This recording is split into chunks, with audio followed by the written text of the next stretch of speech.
और ट्रेन हादसे पर सुशील मोदी से नुमाइंदे विनीत कुमार ने खास बातचीत की। बिहार के उप मुख्यमंत्री सुशील मोदी, उनसे हम बात करते हैं। सर, बिहार में एक बड़ा ट्रेन हादसा हुआ है। सर, बहुत दुखद घटना है, हम सब लोग दुखी हैं और अभी तक 9 लोगों के मरने का समाचार है। घायलों को सदर अस्पताल में रखा गया है।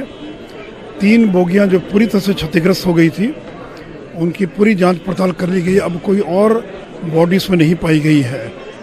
पटना के जो 2 बड़े अस्पताल है, पीएमसीएच और एनएमसीएच, दोनों को अलर्ट किया जा चुका है।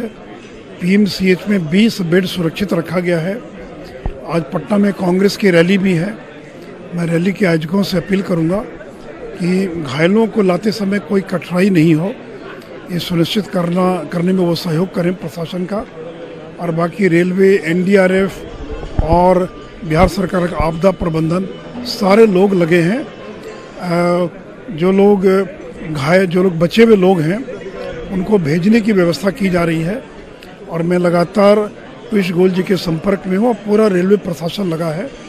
और मैं स्थानीय जनता को भी धन्यवाद देना चाहूँगा, जो लोग सबसे पहले पहुँचकर जिन लोगों ने बचाने का काम किया है, राहत देने का काम किया है। सर, बिहार में सरकार की ओर से क्या कुछ विशेष में जो दुर्घटना में घायल हुए हैं, उनके लिए क्या कुछ किया जाएगा?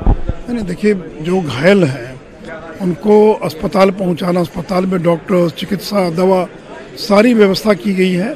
और पीएमसीएच, जैसे मैंने कहा कि 20 बेड वहाँ पर सुरक्षित रखे गए हैं। तो वहाँ पर डीएम, एसपी, आपदा प्रबंधन के प्रधान सचिव, सारे लोग वहाँ कैंप कर रहे हैं। तो एनडीआरएफ, रेलवे और जिला प्रशासन और राज्य सरकार, सब लोग राहत पहुंचाने में और लोगों की मदद कर रहे हैं। ठीक है, बहुत साफ तौर पर कहना है कि राहत के लिए बिहार सरकार पूरी तरह से तत्पर है। कैप्टन मुनमुन सिंह के साथ विनीत कुमार, न्यूज 18 दिल्ली। हाजीपुर ट्रेन हादसे पर पीएम मोदी ने ट्वीट कर अपने गहरे दुख का इजहार किया और हर मुमकिन मदद की यकीन दहानी कराई। वहीं कांग्रेस ने फील्ड वर्करों को जाय हादसे पर पहुंचने की हिदायत दी है। राहुल गांधी ने ट्वीट कर कांग्रेसी कारकुनान से अपील की है कि वो जाय हादसे पर पहुंचे और लोगों की मदद करें।